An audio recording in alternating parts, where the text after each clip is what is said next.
Hello friends, welcome to my channel. तो आज हम सीटेट जुलाई में जो क्वेश्चन पेपर आया हुआ था उसको देखने वाले हैं और उसका एक पार्ट हम आज डिस्कशन करेंगे। सीडी भी देखेंगे आज हम 1 से लेकर 30 तक, और क्वेश्चन का आंसर क्या है उसको भी हम आज डिस्कस करने वाले हैं। ठीक है, चलिए देखते हैं। ये सेट सी है, उसमें सेट होता है ABCD ऐसे करके, तो ये सेट सी का क्वेश्चन पेपर है। ठीक है ना, जुलाई 2023 में जो क्वेश्चन पेपर आया हुआ था सीटेट का। चलिए डिस्कस करते हैं इसको। पहला क्वेश्चन दिया गया है कि निम्नलिखित में से कौन सा एक ऐसे प्रश्न का उदाहरण है जिसमें विद्यार्थी को अपनी सोच पर विचार करने की आवश्यकता होती है। ठीक है, तो इसका जो आंसर है ये देखिए, ये 2 नंबर लगा हुआ है।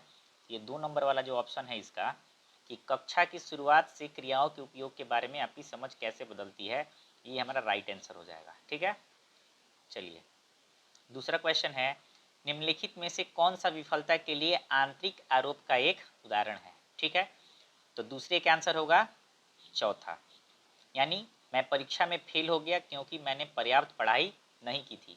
मैं डिटेल्स में डिस्कस नहीं करूंगा, सिर्फ आंसर बता रहा हूं आपको कि किसका कौन आंसर है। अब चलिए, अब ये हम तीसरा क्वेश्चन देख लेते हैं। कर निम्नलिखित कथनों को पढ़िए तथा सही विकल्प का चयन करें। अभी कथन क्या है कि बहुत कम उम्र में दुनिया भर में अधिकांश संस्कृतियों में लड़कियां गुड़ियों को खिलौने के रूप में चुनती है, जबकि लड़के कारों के साथ खेलना पसंद करते हैं। इसका कारण क्या है कि बच्चे किसी विशेष संस्कृति की अपेक्षाओं के आधार पर एक लड़के या लड़की के लिए क्या उपयुक्त माना जाता है, इसके बारे में जानकारी व्यवस्थित करते हैं और इसके अनुसार व्यवहार करते हैं। तो इसका हो जाएगा 4 नंबर ऑप्शन, अर्थात ए और आर दोनों सही हैं तथा आर ए की सही व्याख्या है। अर्थात ये ए जो है और ये जो आर है, तो कह रहा है कि ए और आर जो है दोनों को दोनों सही हैं, और जो ये आर है वो ए की सही व्याख्या भी कर रहा है। इस प्रकार से 3 क्वेश्चन हो गए। अब आइए देखते हैं चौथा क्वेश्चन क्या है। चौथा क्वेश्चन है कि किस आयु में बच्चे शब्दों को खेल में शामिल होते हैं और ऐसे चुटकुलों और पहेलियों को पसंद करते हैं जिनमें शब्दों का खेल शामिल हो। तो इसका जो आंसर है इसका हो जाएगा कि मतलब पूछ रहा है कि कितनी उम्र में, तो 7 वर्ष का जब बच्चा जब हो जाएगा ना जी, तो वो पहेली वगैरह में इंटरेस्ट लेने लगता है। इसका हो गया आंसर 7 वर्ष। अब पांचवी की हम बात करेंगे, पांचवें क्वेश्चन की, कि कह रहा है कैरल गिल्गन ने कोहलबर्ग के नैतिक विकास के सिद्धांत की आलोचना की है। ठीक है, किस दृष्टिकोण से, तो उनका ये ऑप्शन था, नारीवादी दृष्टिकोण से उन्होंने कहा था। ठीक है ना। अब चलिए छठा क्वेश्चन दिया है कि अधिगम के लिए आकलन का मुख्य लक्ष्य क्या है।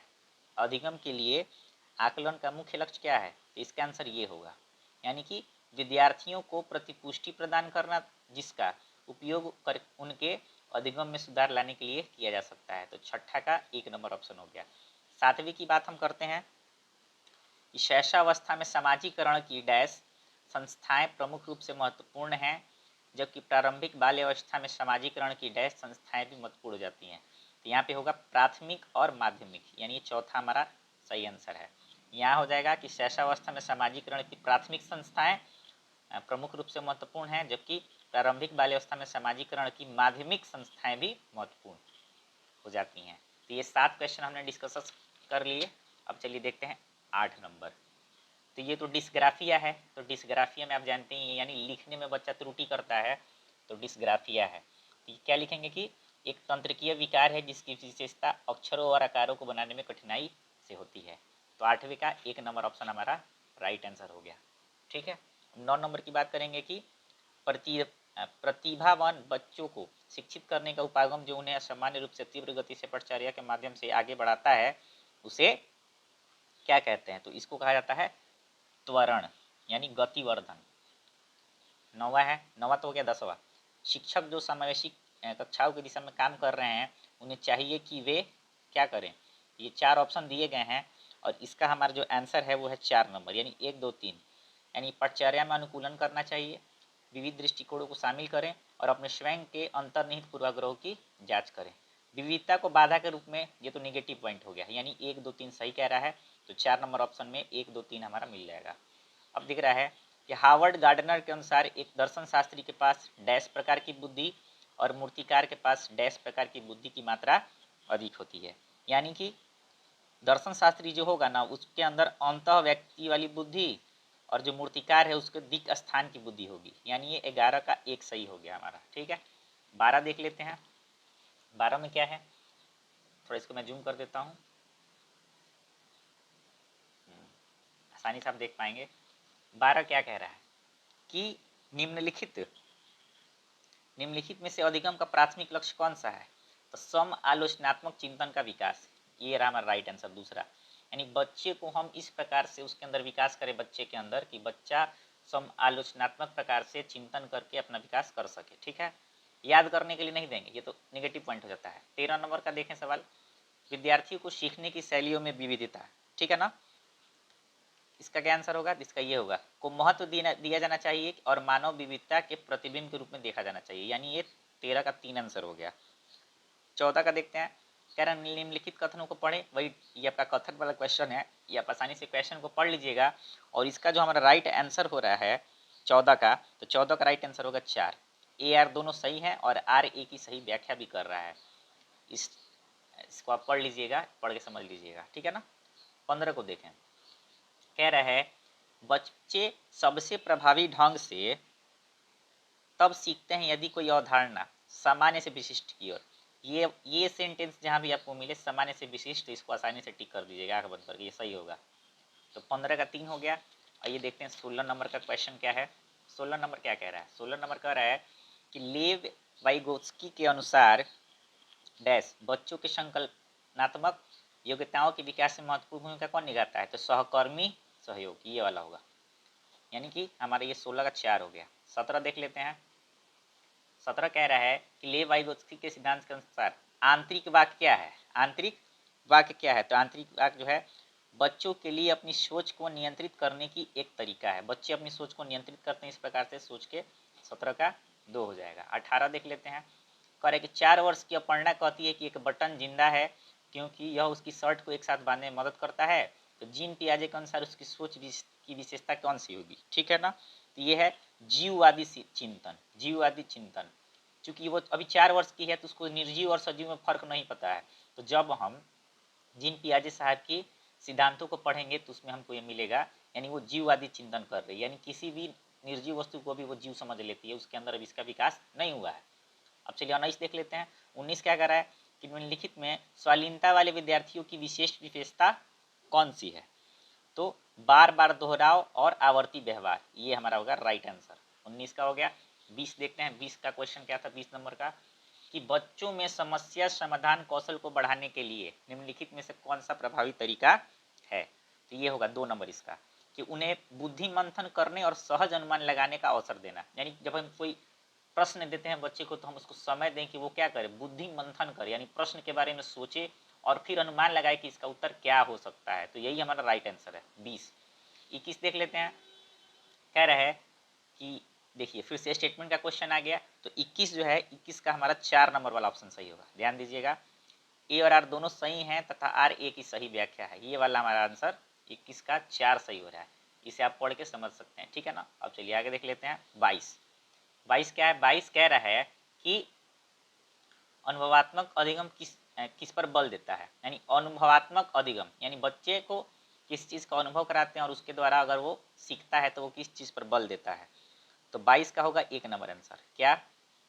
आलोचनात्मक प्रतिबिंबन के महत्व पर, ये होगा। ये हमारा राइट आंसर हो जाएगा। ठीक है ना। 22 का। 23 की बात करें, निम्नलिखित में कौन सी प्रक्रिया अधिगम के दौरान योगदान नहीं देती है? वैचारिकता होगी, संगठन होगा, वर्गीकरण होगा, ये होगा। गैर प्रासंगिकरण ये नहीं होगा। तो निगेटिव वाला ये हमारा आंसर है, यानी 23 का हमारा 2 हो जाएगा। अब चलिए 24 को देख लेते हैं। ये रहा स्टेटमेंट का क्वेश्चन, जिसे आप खुद पढ़ के समझेंगे, मैं बस आपको आंसर करा देता हूँ। तो हमारा जो ये 24 का जो आंसर है, तो 24 का आंसर हो जाएगा 4 नंबर ऑप्शन। ठीक है ना। अभी हमने 23 देखा हुआ था बिल्कुल, और 24 को देख लेते हैं। तो 24 का 4 है, ए और आर सही है, आर ए की सही व्याख्या है। इसको पढ़ के आप समझ लीजिएगा। अब चलिए 25 की बात करें। ले वाइगोत्स्की के अनुसार क्या क्या होता है? तो भाषा विकास संज्ञानात्मक विकास को सुगम बनाता है। यानी इनके अनुसार पहले भाषा आती है और उसके बाद संज्ञानात्मक विकास होता है वाइगोत्स्की साहब के अनुसार। तो 25 का ये 2 नंबर ऑप्शन हमारा सही हो रहा। ठीक है ना। 26 की बात करें, लॉरेंस कोहलबर्ग के नैतिक तर्क के स्तर पर बच्चे आमतौर पर मानते हैं कि लोगों की समाज की अपेक्षाओं पर खरा उतरना चाहिए और अच्छे तरीकों से व्यवहार करना चाहिए। यानी कि हम क्या है, ये गुड बॉय बैड बॉय वाला आप पढ़ेंगे तो उसमें मिलेगा आपको। तो 26 जो है ये है पारंपरिक स्तर, यानी इंग्लिश में इसी को हम क्या कहते हैं? इंग्लिश में इसी को हम कह रहे हैं यहाँ पर देखिए कन्वेंशनल लेवल है ये। कन्वेंशनल लेवल में ही बच्चा जब होता है ना तो वो इन सारी चीज़ों को वो सोचता समझता है। ठीक है, तो 26 का 1 हो गया। 27 देख लेते हैं। 27 क्या कर रहा है, जीन पियाजे के अनुसार पूर्व संक्रियात्मक चिंतन यानी कि प्री ऑपरेशनल थॉट में क्या कर रहा है, विशेषताओं में से एक क्या है जो किसी स्थिति के एक पहलू पर, सीधी सी बात है, जब एक पहलू पर ध्यान केंद्रित करेगा तो ये केंद्रीयन में जाएगा। ठीक है ना, यानी बच्चा जब किसी चीज़ को देखता है तो उसके एक ही पहलू पर सिर्फ ध्यान देता है तो वो केंद्रीयन कहलाता है, यानी सेंट्रेशन हो जाता है। तो 27 का 4 हो गया। 28 देखिए, कह रहे भौतिक बुद्धि और भौतिक वृद्धि और विकास के डैश और डैश सिद्धांतों का पालन करते हैं। ठीक है ना, इसका हो जाएगा ये वाला ऑप्शन 4 नंबर। शीर्षगामी और समीपस्थ ये होगा, यानी अवरोही से बाहरी की तरफ होगा, ये हमारा आंसर हो जाएगा 28 का 4। 29 का देखेंगे अगर हम कि प्रारंभिक बाल्यावस्था में वृद्धि डैश और सोच डैश है, जबकि बाद बाल्यावस्था में वृद्धि डैश और सोच डैश है। तो 29 का आंसर हो जाएगा 4, यानी यहाँ होगा स्थिर है और यहाँ होगा कुछ हद तक आत्म केंद्रित है और यहाँ पे हो जाएगा धीमी है और यहाँ पर होगा तार्किक है, यानी ये चौथा वाला ऑप्शन यहाँ पे फिट बैठ रहा है इन चारों स्थानों पर। 29 का 4। 30 देख लेते हैं, निम्नलिखित में से कौन सा स्थूल गतिक कौशल, स्थूल गतिक यानी कि जिसमें हमारे पूरे शरीर का हम उपयोग करते हो किसी काम को करने के लिए। कागज के वृत्त में क्या करें, वृत्त को रूपरेखा के अनुसार काटेंगे तो उंगली चलेगी, कागज को मोड़ेंगे, काटना है मोड़ के, बुनाई करेंगे सब हाथ चलेगा, लेकिन तैरने वाला जो काम है इसमें बॉडी पूरा हमारा इन्वॉल्व रहेगा।